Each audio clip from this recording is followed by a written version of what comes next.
اعوذ باللہ من الشیطان الرجیم بسم اللہ الرحمن الرحیم۔ معزز سامعین السلام علیکم ورحمۃ اللہ وبرکاتہ۔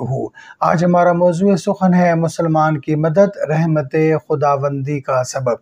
درد دل کے واسطے پیدا کیا انسان کو، ورنہ طاعت کے لیے کچھ کم نہ تھے کرو بیاں۔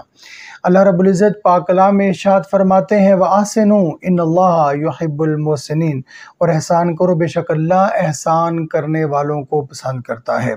حضرات گرامی، اسلام نے اللہ اور اس کے رسول کی اتباع کے ساتھ ساتھ بندوں کی خدمت اور ان کے ساتھ ہمدردی کی بھی بے حد تاکید فرمائی ہے۔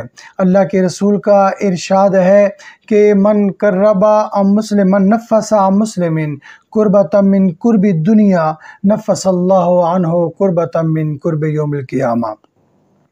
جو مسلمان کسی دنیا میں مسلمان کی دنیا کی کوئی پریشانی کو دور فرمائے گا، اللہ رب العزت قیامت کی پریشانیوں کو اس سے دور فرمائیں گے۔ اس حدیث مبارکہ سے ہمیں یہ بات پتہ چلتی ہے کہ مسلمان کی تکلیف کو دور کرنا، اس کی پریشانیوں کو کم کرنا، اس کے لیے اللہ رب العزت نے اپنے وعدے فرمائے ہیں۔ ایک اور موقع پر ارشاد فرمایا خیر الناس من ینفع الناس، تم لوگوں میں سے بہترین وہ ہے جو دوسروں کے لیے نفع کا باعث بنے۔ نفع کی بہت سی صورتیں ہیں، جس میں بیچاروں لاچاروں کی مدد کرنا، ضرورت مندوں کا خیال رکھنا اور مسلمانوں کے اندر مدد کے جذبے کو پیدا کرنا، ایک دوسرے کے ساتھ تعاون کرنا، اگر کوئی پریشان حال ہے تو اس کی پریشانی کو دور کرنا، اور اگر خود پریشانی کو وہ دور نہیں کر سکتا، طاقت و استطاعت نہیں رکھ سکتا، اور جو طاقت و استطاعت رکھتے ہیں ان کو ترغیب دلانا۔ اس لیے نبی اکرم صلی اللہ علیہ وسلم کا ارشاد گرامی ہے، جو مسلمان کسی دوسرے مسلمان کی مدد جب تک وہ کرتا رہتا ہے، اللہ رب العزت اس کی مدد کرتا رہتا ہے۔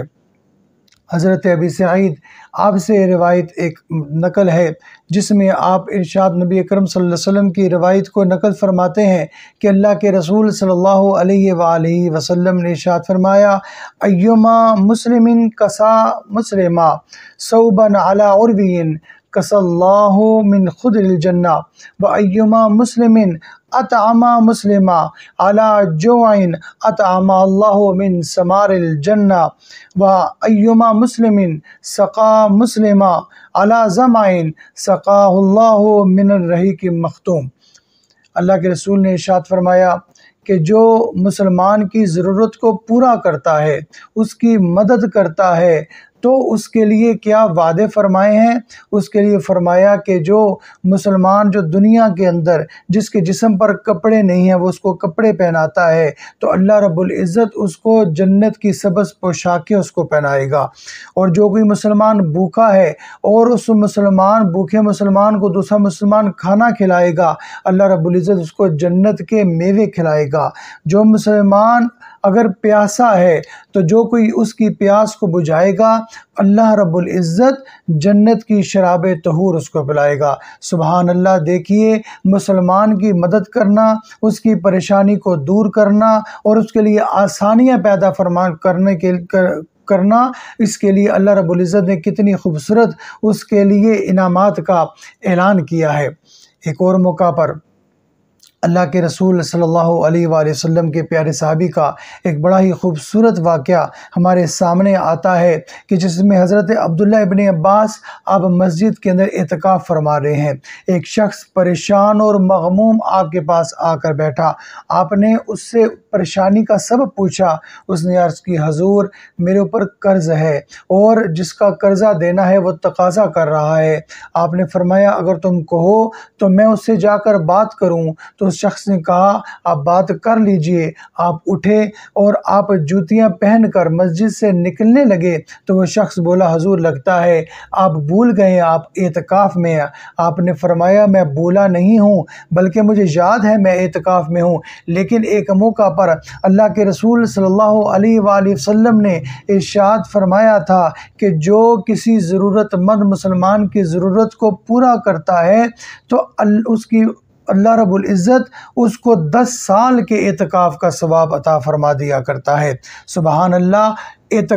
بعض اوقات جو نفلی عبادت ہوتی ہے وہ خدمت خلق کا ثواب جو ہے وہ اس سے بڑھ جایا کرتا ہے، یعنی نفلی عبادت وہ پیچھے رہ جاتی ہے اور خدمت خلق جو ہے اس کا ثواب بڑھ جایا کرتا ہے۔ اسی لیے اللہ رب العزت نے حقوق اللہ سے زیادہ حقوق العباد پر زور دیا ہے۔ موجودہ ملکی حالات کی وجہ سے اور قدرتی آفات کے اندر چاہے سیلاب ہوں، چاہے زلزلے ہوں اور اس قسم کی پریشانیاں ہوں، مسلمان ایک دوسرے کے ساتھ وہ ایک دوسرے کے دست و بازو بن جایا کرتے ہیں، ان کے پریشانیوں کو دور کرتے ہیں۔ اس لیے فرمایا المسلم کالجسد واحد، مسلمان ایک جسم کی مانند ہے، اگر جسم کے ایک حصے کو تکلیف ہوتی ہے تو پورا جسم اس تکلیف کو محسوس کرتا ہے۔ تو جو مسلمان کسی کی پریشانی کو دور کرتا ہے، اس کی مدد کرتا ہے، تو اللہ رب العزت بھی اس کے لیے مدد و نصرت کا سامان فراہم کرتا ہے۔ ہمیں چاہیے ہم اپنے اندر دوسرے مسلمانوں کے لیے مدد کے جذبے کو زندہ بھی رکھیں اور اس مدد کے جذبے کو لے کر آگے چلیں۔ اللہ رب العزت ہمیں ایک دوسرے کے ساتھ مدد کرنے کے اس جذبے کے ساتھ اللہ رب العزت ہم تمام کی دنیا و آخرت کو بہتر فرمائے۔ وما توفیقی الا باللہ وما علینا الا البلاغ۔